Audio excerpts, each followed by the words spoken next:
keluarga. Kalau toko oleh mungkin bisa ya, lagi Mas. Oh, yang ini kan orang nggak ngerti harga. Ini murah dijual mahal. Kita meliput kegiatan umat Buddha barang yang satu ini dijual murah memang dari yang lain. Pembinaan itu ada. Gitu. Tapi kalau sembako ya semua memang banyak yang apa namanya? Baik. Jualan sama. Assalamualaikum warahmatullahi wabarakatuh. Harus teliti bahwa. Salam. Jadi kalau sampai salah ini langsung pembeli itu pindah ke lain hati. Rahayu. Jadi harus hati-hati. Salah satunya mari kita ikuti bersama-sama kegiatan ini di pasar dengan diisi oleh itu kalau jualan para mentor atau para narasumber yang sangat berkompeten dalam bidangnya masing-masing. Kalau kita mau tampilkan akun YouTube. Oke, kita lanjutkan. Kita menyimak video nanti dicek ini. Saya kirimkan linknya. Intinya dia jualan itu mulai taruhlah gini, satu item ini adalah Magicom gitu ya, atau gergaji. Dia buka harga 300, 200, 100, 50.000, 40.000, 40 ada yang angkat tangan 40.000. Itu namanya Pak Jemplon. Jadi tipis sekali, untungnya tipis. Tapi kita tidak tahu bahwasanya yang dia jual itu selain ngambil untung dari barang dari mana kira-kira? Sosial media, dari ads yang ada di YouTube-nya, dari Facebook-nya. Orang yang melihat itu loh, karena heboh loh. Ini barang yang sifatnya harganya kalau di toko ke Blitar sana itu harganya 200.000, kok bisa dijual cuma 50.000? Ada yang 75.000, kan nggak nyampe. Acara ini tapi dia punya strategi. Salah satunya bawa barangnya nggak banyak, hanya untuk pancingan, paling 2 atau 3 item supaya orang mengumpul. Nah, yang bertujuan untuk mengadakan pembinaan itu kalau dilihat view-nya kepada jauh lebih para keluarga umat Buddha agar dapat hidup seperti dengan damai, tentram, sejahtera. Yang membuat makanya konten dikatakan sebagai keluarga Hitaya dan Sukaya. Aktif bermedia sosial secara positif. Acara ini diisi oleh ahli media sosial, yaitu yang merintis itu dapat untung 500.000, dikatakan sebagai ahli dalam berbagai medsos, mulai dari YouTube, Instagram, dan sebagainya. Juga ahli dalam sistem perdagangan online. Maka dari itu, baiklah kita simak bersama-sama. Yang saya tekuni yaitu menjadi pengurus di IOD. Siapa yang pernah dengar IOD? Kayaknya masih asing ini. IOD itu Ikatan Olahraga dan Sport Indonesia. Jadi yang dulu penari-penari itu, yang biasanya tampil itu, kan jedoknya juga cuma itu aja. Nah sekarang penari-penari itu ada cabang olahraga baru di bawah KONI, namanya IOD. Jadi penari itu sekarang sudah jadi atlet Bapak Ibu. Jadi bukan hanya penari, namanya sudah atlet. Dan saya ngurusi IOD ini di Kota Blitar, itu kita sudah bawa ada satu atlet Kota Blitar yang sudah lolos seleksi. Ini tahun depan tuh dipersiapkan untuk ikut PON. Setelah PON, ini amit-amit loh ya, kita dalam besok kita nggak ngerti terjadi apa. 3 bulan ini misalnya terjadi sakit kritis atau tutup usia. Kalau di rekening A ini, ya terimanya yang kita tabung. Nah, ada rekening B, itu disiplin. Nabung 5 tahun itu 500.000. Ini baru jalan 3 bulan. Terkena resiko kehidupan tadi. Hari baik, jadi kita dipanggil ngopi sama Tuhan. Nah, rekening B ini karena dia masuk dalam sekoci, ya, dana darurat, itu cairnya bukan 500, bukan 1,5 juta, tapi 150 juta. Jadi ini yang kita tinggalkan untuk keluarga. Oke, next lagi. Nah ini, misal tadi tidak punya rekening B, punyanya wes 1 juta ini, pokoknya rekeningku ini buat beli sepeda, buat beli apa, pokoknya ini ada ya ini. 1 juta diblok. Pendidikan itu penting, tapi kita juga harus harus melek di masa depan. Karena kita kenapa? Kita adalah masyarakat modern, tidak meninggalkan masa lalu, tapi kita juga harus memandang masa depan. Pesan saya tetap semangat Bapak Ibu untuk mendidik putra putrinya agar tumbuh menjadi siswa yang berprestasi. Semoga putra putri Bapak Ibu yang ada di rumah semoga sehat selalu, menjadi anak yang cerdas dan soleh. Semoga semua makhluk hidup berbahagia. Terima kasih. Namo Buddhaya. Tepuk tangan Bapak Ibu, keren banget ya, ini masih muda. Tadi ada yang bisik-bisik di belakang tadi, umur berapa tuh itu? Ralim Blitar ingin mengedukasi kepada para Bapak Ibu semuanya, kita harus melek dalam digital media.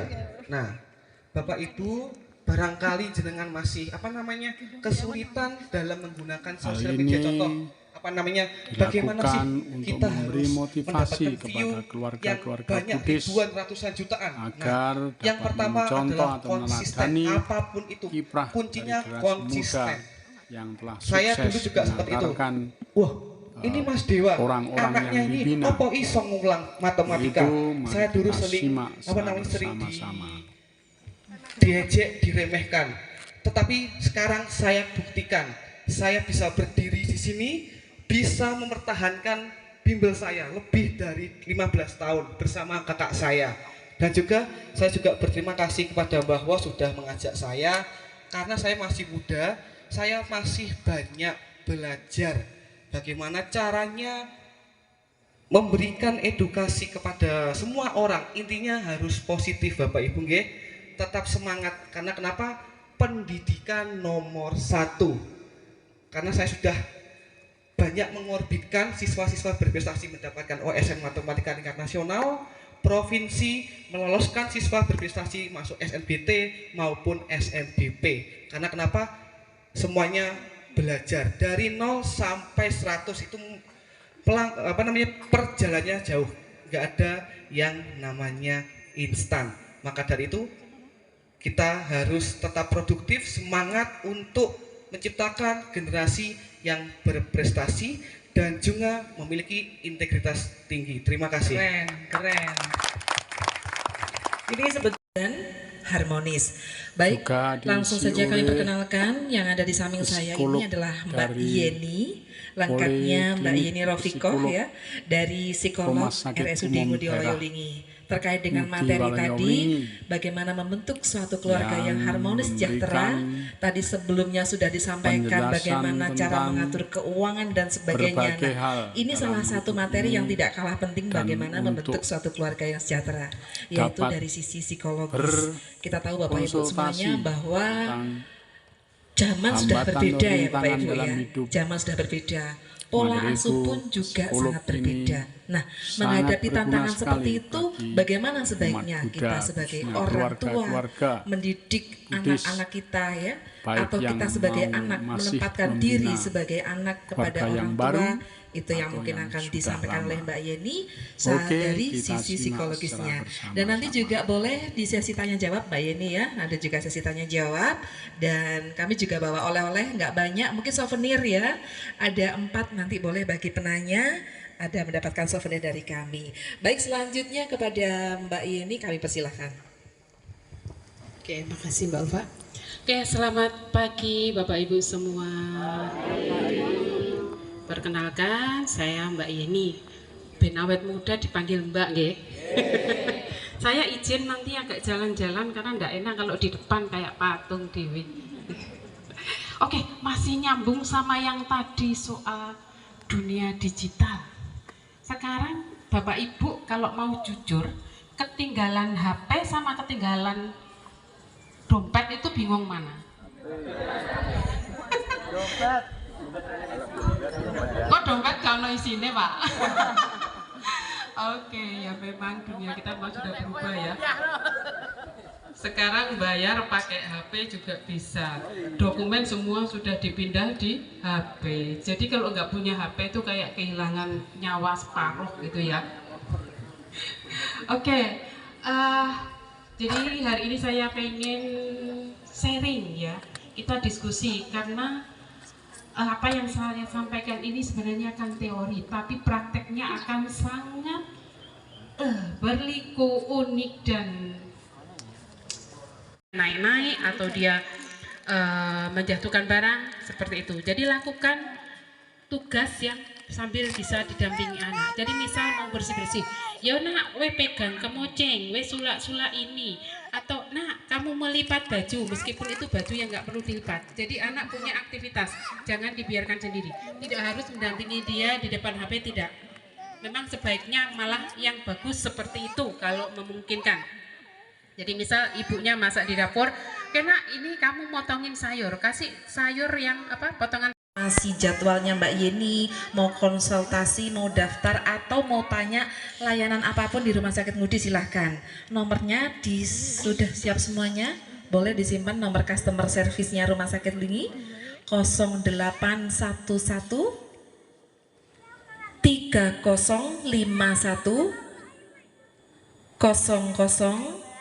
0088. Baik, saya ulangi lagi nggih. 0811 3051 0088. Monggo di save untuk informasi apapun, butuh ambulan gratis wayah-wayah juga bisa dihubungi di nomor itu. Di nomor itu juga bisa bertanya, mau konsultasi dengan Mbak Yeni pakai BPJS atau umum dan sebagainya bisa. Nih, nanti dijawab di situ. Terima kasih Bapak Ibu semuanya. Kami dari Promosi Kesehatan Rumah Sakit Ngudi mengucapkan terima kasih pada Bapak Ibu yang sudah berkenan untuk berbagi sharing dengan kami, dan tetap semangat, dan salam dari Rumah Sakit Ngudi, siap melayani sepenuh hati. Selamat pagi, salam sehat dan sejahtera selalu.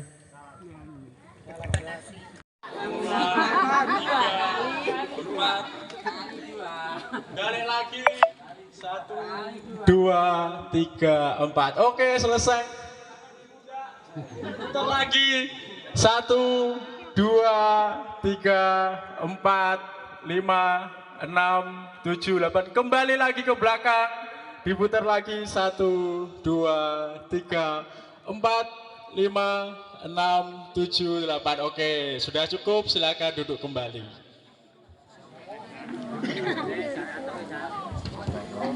Baik, seperti yang saya katakan tadi, ikan sepat, Baik, ikan sebagai gabus penyaji terakhir lebih cepat, lebih bagus.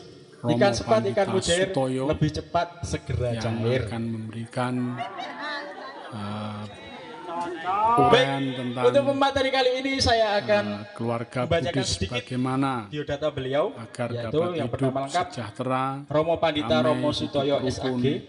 dan Beliau kelahiran Blitar sejahtera 10 Januari bersama 1962. Berarti kalau bahasa kerennya anak sekarang itu, beliau adalah akamsi. Baiklah, Bisa disebut kita anak simak kampung sini. bersama. Ijazah terakhir beliau adalah S1 Dharma Acarya. Narasumber Tempat tugas di yang Kabupaten terakhir Blitar. ini, Dan alamat yang yang terakhir nantinya tadi akan saya sempat ngobrol penjelasan sedikit. secara Beliau agama penyuluh Buddha agama Buddha di Kota Medan ya tentang Pak ya. bagaimana membina Di Kota keluarga Hitaya Sukaya Nah, itu. pada siang hari ini Oke, beliau akan kita membawakan materi yang simak berjudul sama-sama. Spiritualitas dan Religiositas dalam Keluarga. Untuk mempersingkat waktu, maka monggo Bapak untuk materi dipersilahkan.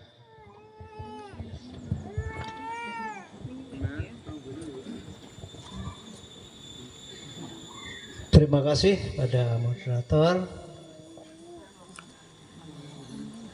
Saya Baiklah, pandang-pandang sampai dulu. sini liputan Siapa tahu kita. ada yang masih kenal. Oke, Isinya kita nggak tahu nanti sampaikan apa yang salam diomongkan Nusantara. ya. Nah, Wassalamualaikum warahmatullahi wabarakatuh. Salam, Om Swastiastu, Namo Buddhaya, salam kebajikan, Rahayu Rahayu. Sampai jumpa lagi.